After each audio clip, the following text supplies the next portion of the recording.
हो गया।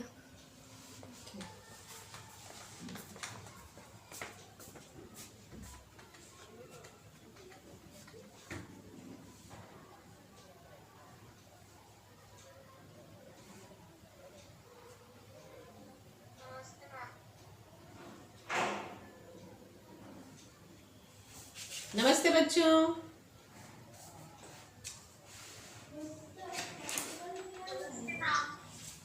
नमस्ते।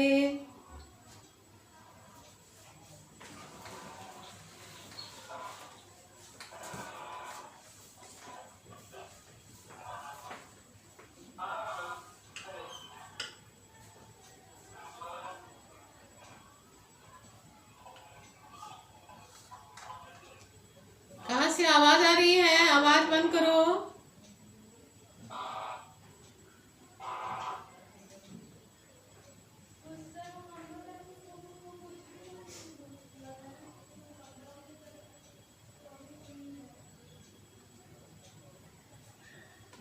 इतने कम लोग क्लास में क्यों आ रहे हो भाई? कुछ कारण तो मुझे भी मालूम होनी चाहिए ना। रोज क्लास हो रहा है, ये आपके स्कूल आने ही के जैसा है। कुछ ही बच्चे जो रोज क्लास करते हैं उनके लिए तो बहुत अच्छी बात है, जो नहीं आते हैं उनका क्या वजह है?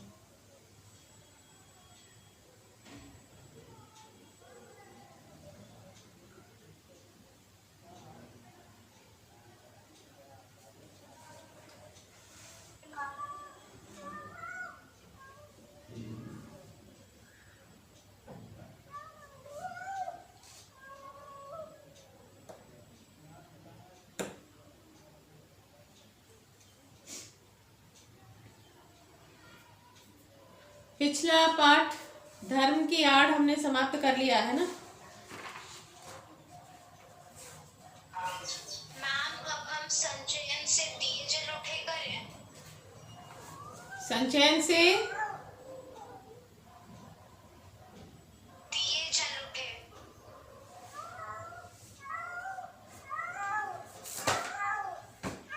मैम क्योंकि स्पर्श का बहुत पुनरावृत्ति हो गया। संचयन से संचयन पीछे है। दिए जल उठे। संचयन तो पूरा इसी में है ना, सेकंड टर्म में ही है। Yes ma'am. 4 पाठ है ना? 5 पाठ। गिल्लो, स्मृति और हामिद खां, दिए जल उठे, बस ना। 4 ही पाठ है ना? Yes ma'am. हाँ तो ठीक है।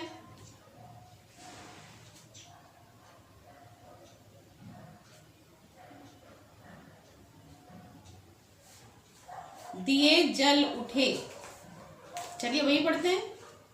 सारे बच्चे सुन रहे हो?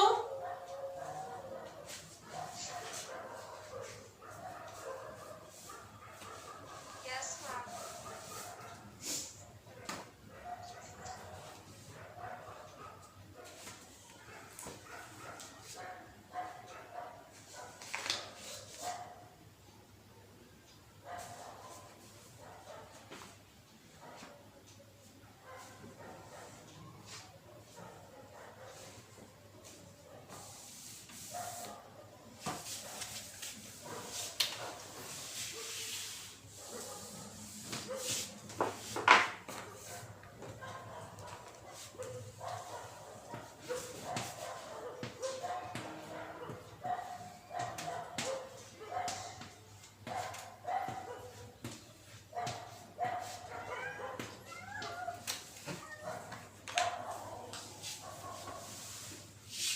चलिए फिर इस पर ध्यान दीजिए।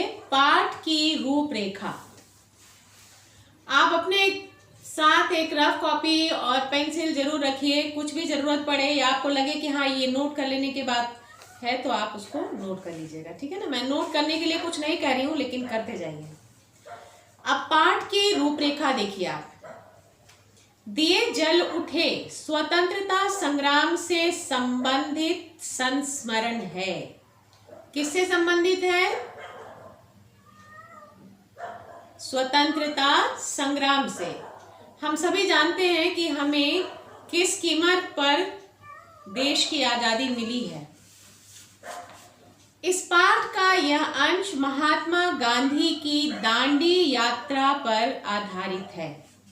ये पाठ जो आप पढ़ रहे हो ये दांडी यात्रा पर आधारित है। आपने एसएसटी में इसको बहुत अच्छे से पढ़ा होगा। पढ़ा है? क्या था दांडी यात्रा, थोड़ा मुझे बताइए।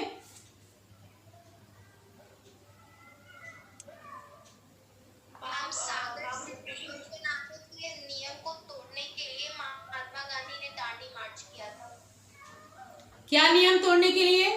मैम जो अंग्रेज थे वो अपने नमक को बेचते थे बहुत महंगे दाम में, जिसके कारण गांधी जी ने एक दांडी यात्रा की, जिसमें वो सागर से नमक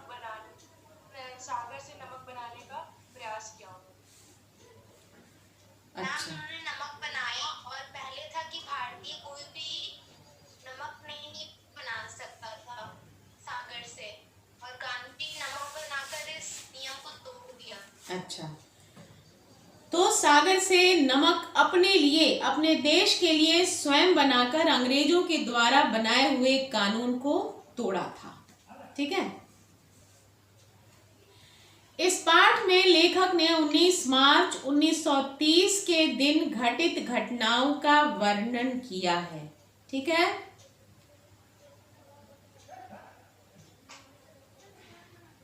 जिसमें रास नामक स्थान पर वल्लभ भाई पटेल जी की गिरफ्तारी तथा गांधी जी की दांडी यात्रा का सजीव चित्रण हुआ है।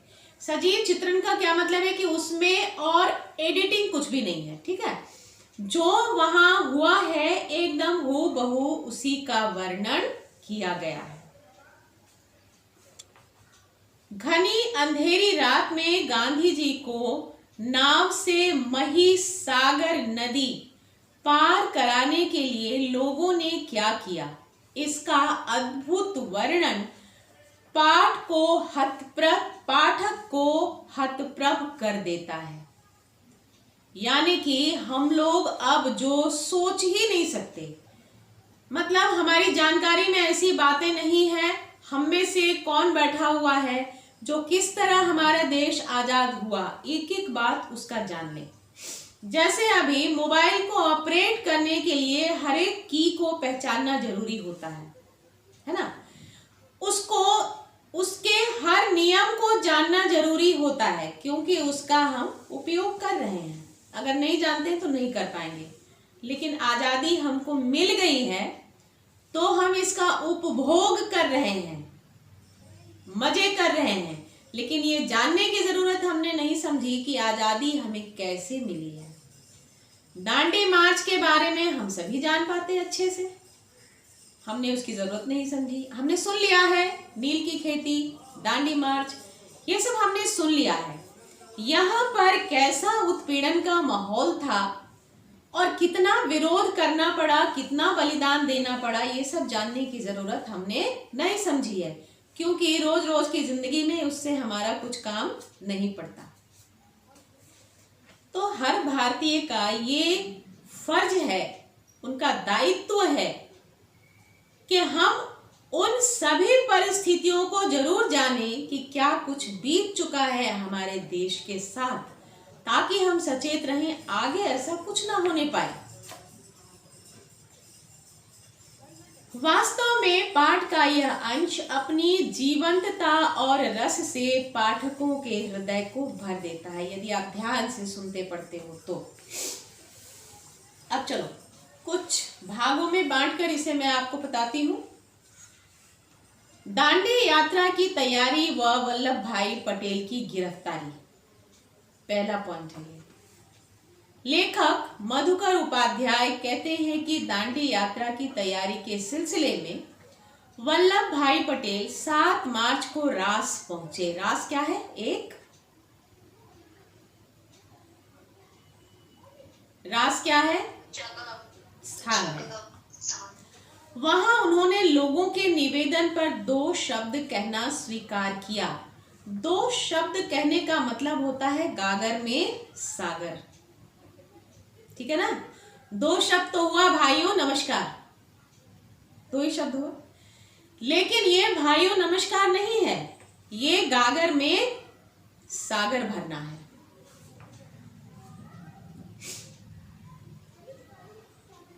वल्लभ भाई पटेल केवल इतना ही कह पाए थे कि भाइयों और बहनों, क्या आप सत्याग्रह के लिए तैयार हैं?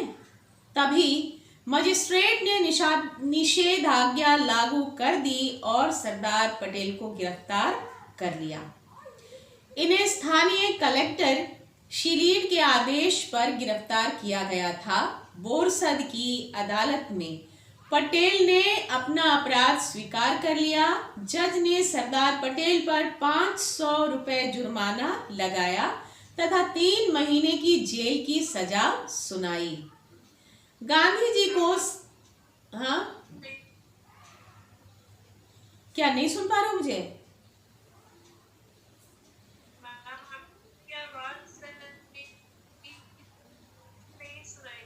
तुम्हारी भी आवाज बहुत कट रही है, ठीक से आवाज नहीं आ रही है। कुछ यहाँ लगता है नेट का प्रॉब्लम है, आवाज कट जा रही है। फिर भी देखो, ध्यान दो, अब इस पर तो हम लोग कुछ कर नहीं सकते हैं। सरदार पटेल पर 500 रुपया जुर्माना लगाया तथा 3 महीने की जेल की सजा सुनाई। गांधी जी को साबरमती आश्रम में जब वल्लभ भाई पटेल की गिरफ्तारी की सूचना दी गई तो वे बहुत दुखी हुए। पटेल की गिरफ्तारी से पूरे देश में तीव्र प्रतिक्रिया हुई, इसलिए गांधी जी ने दांडी यात्रा प्रारंभ करने से पहले यह निश्चय कर लिया था कि वह अपनी यात्रा ब्रिटिश आधिपत्य वाले भूभाग से शुरू करेंगे। सरकार क्या करती थी? दमनकारी नीतियों के तहत जितने भी कदम देश की स्वतंत्रता के हित में उठाए जा रहे थे उनको बंद कर देती थी। तो यहाँ इस भाग में वल्लभ भाई पटेल की गिरफ्तारी के बारे में आपने जाना। अब अगले भाग में जानिए सरदार वल्लभ भाई से गांधी जी की मुलाकात। ठीक है, जेल के मार्ग में ही साबरमती आश्रम पड़ता था, इसलिए गांधी जी वल्लभ भाई पटेल से मिलने के लिए आश्रम से बाहर आ गए। सभी आश्रम वासी भी सड़क पर आकर खड़े हो गए। उसी स्थान पर वल्लभ भाई पटेल व गांधी जी की मुलाकात हुई।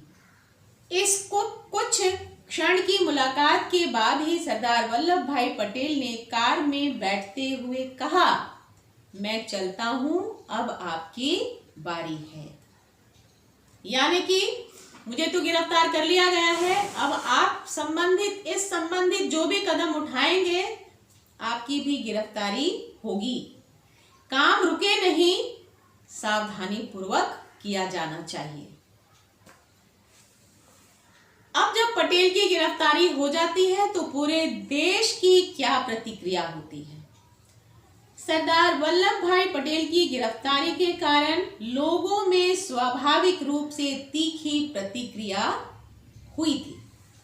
अनेक पुश्तैनी मुखियों और पटेल ने गांधी जी को अपना इस्तीफा सौंप दिया था। रास की आबादी 3,500 थी, लेकिन उनकी जनसभा में 20,000 से अधिक लोग उपस्थित थे। गांधी जी ने अपने भाषण में कहा कि वल्लभ भाई की गिरफ्तारी जन सेवा के कारण हुई है। अंग्रेज सरकार ने खुली लूट मचा रखी है, इसलिए जो लोग अंग्रेजों के यहाँ कार्य कर रहे हैं उन्हें इस्तीफा दे देना चाहिए, क्योंकि वो सरकार में रहते हुए सरकार की खिलाफत नहीं कर सकते थे। तो आप वहां उनकी नौकरी छोड़िए और देश की आजादी के सिलसिले में जो कदम उठाए गए हैं उसमें अपना कदम भी मिलाइए। उन्होंने सरकार को खुली चुनौती देते हुए कहा कि मैं राजद्रोही हूं, यानी कि मैं सरकार की कोई भी बात नहीं मानूंगा। सरकार के द्वारा बनाए गए कानूनों का पालन मैं नहीं करूंगा।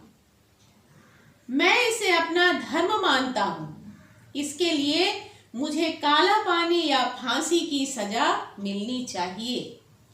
मदन मोहन मालवीय ने केंद्रीय असेंबली में बिना मुकदमा चलाए पटेल जी की गिरफ्तारी का विरोध किया। जिन्ना ने इसे अभिव्यक्ति की स्वतंत्रता पर प्रहार बताया और इसके परिणाम गंभीर होने की चेतावनी भी दी। गांधी जी की यात्रा। अब इसके बाद गांधी जी की यात्रा के प्रसंग को देखते हैं। गांधी जी रास पहुंचे, वहां निषेधाज्ञा लागू थी। अगर गांधी जी को गिरफ्तार कर लिया जाता तो उनकी जगह दांडी यात्रा के लिए अब्बास तैयब जी तैयार थे। यानी कि इस मिशन को किसी भी हालत में रुकने नहीं देना चाहिए था। अगर गांधी जी नहीं जा पाए तो उनकी जगह कोई तो जाएगा, लेकिन ये मिशन कामयाब होकर रहेगा। वहां गांधी जी का भव्य स्वागत हुआ। 21 मार्च को साबरमती के तट पर अखिल भारतीय कांग्रेस कमेटी की बैठक होनी थी। उससे पहले नेहरू जी गांधी जी से मिलना चाहते थे। गांधी जी ने उन्हें जवाब भेजा कि दांडी कूच की तैयारी है, इसलिए यदि मिलना है तो मछुआरों के कंधों पर बैठकर नदी की धार को पार करके आना पड़ेगा। कितना कठिन है, आप सोच के देखिए कि किन कठिनाइयों का सामना उन लोगों ने किया था। उनके सर पर कैसा भूत सवार था, जिसमें उन्हें ना कोई डर था ना कोई पीड़ा थी। जो करना हो सो करेंगे अपनी देश की आजादी के लिए। सत्याग्रही कनकापुरा में सभा में 8 बजे पहुंचे। कनकापुरा में एक 105 वर्ष की वृद्धा ने गांधी जी के मस्तक पर तिलक लगाया, उन्हें स्वराज लेकर वापस आने के लिए कहा। गांधी जी ने आश्वासन देते हुए कनकापुरा की जनसभा में कहा, इस राज में राजा से रंक तक सभी दुखी हैं। यह राक्षसी राज संहार करने योग्य है। यानी ऐसे राजा का संहार हम सब मिलकर करें, क्योंकि ये राजा किसी को भी फायदा नहीं पहुंचा रहा। इसके राज में कोई भी व्यक्ति सुखी नहीं है, सबके सब रो रहे हैं। कुशासन का जिक्र करते हुए गांधी जी ने लोगों को संबोधित किया। वहां के लोगों ने उन्हें बताया कि यहाँ रास्ते में रेतीली सड़कें हैं, अतः लोगों ने प्रस्ताव रखा कि गांधी जी थोड़ी यात्रा करके कार से कर लें, और इस पर गांधी जी सहमत नहीं थे। उनके अनुसार कष्ट सहकर लोगों का सुख दुख समझकर ही सच्ची यात्रा हो सकती है। यानी कि सड़क टूटी हुई है, ये सड़क बनवाने वाले प्लेन से देखने के लिए जाते हैं। उस टूटी सड़क से क्या परेशानी लोगों को उठानी पड़ रही है। परेशानी में जिंदगी का विकास और मौत दोनों ही हो सकते हैं। कब कहाँ किसको क्या जरूरत पड़ रही है। मान लीजिए कि एम्बुलेंस है, एम्बुलेंस मंदिर नहीं जाती, एम्बुलेंस मेले में नहीं जाती, एम्बुलेंस कहाँ जाती है, किसको लेके जाती है, हम सब जानते हैं। ऐसे में यदि टूटी हुई सड़क उसके सामने आ जाए तो किसी के जान पर संकट भी आ सकता है। तो इन सब बातों को जब तक हम उस परिस्थिति में स्वयं नहीं जाएंगे तब तक नहीं समझ सकते। लोगों के वास्तविक तकलीफ को हम नहीं समझ सकते। नेता वही हो सकता है जो मेरे पैर में चुभने वाले कांटे की पीड़ा खुद भी सहता हो, अन्यथा नहीं जान पाएगा क्या है क्या नहीं है, और उसके काम में वो तीव्रता, वो संवेदनशीलता भी नहीं आ सकेगी जिसके आने से वह नेतृत्व की क्षमता का परिचय दे सकेगा। अब का प्रसंग है गांधी जी द्वारा मही नदी को पार करना। गांधी जी व उनके सत्याग्रहियों से ब्रिटिश शासकों को भय था कि वे मही नदी के किनारे अचानक नमक बनाकर कानून तोड़ देंगे, इसलिए नदी के तट के सारे नमक के भंडार हटा दिए गए या नष्ट कर दिए गए। कनकापुरा के भाषण के पश्चात यात्रा के दौरान यह तय किया गया कि आधी रात के समय मही नदी पार की जाएगी, ताकि जब समुद्र का पानी चढ़ जाए तो कीचड़ में कम से कम चलना पड़ेगा। लोगों ने गांधी जी को कंधों पर उठाकर चलने को कहा तो वे बोले, यह धर्म यात्रा है। धर्म यात्रा क्यों है? बताओ, धर्म यात्रा क्यों है? ये शब्द यहां पर क्यों लिया गया?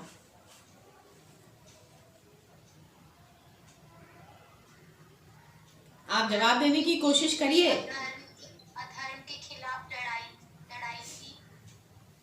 अधर्म के खिलाफ ये धर्म के कदम उठाए गए थे। अधर्म क्या था? लोगों को सताना। धर्म क्या था? उस पीड़ा का निवारण करना। पैदल चलकर पूरी करूंगा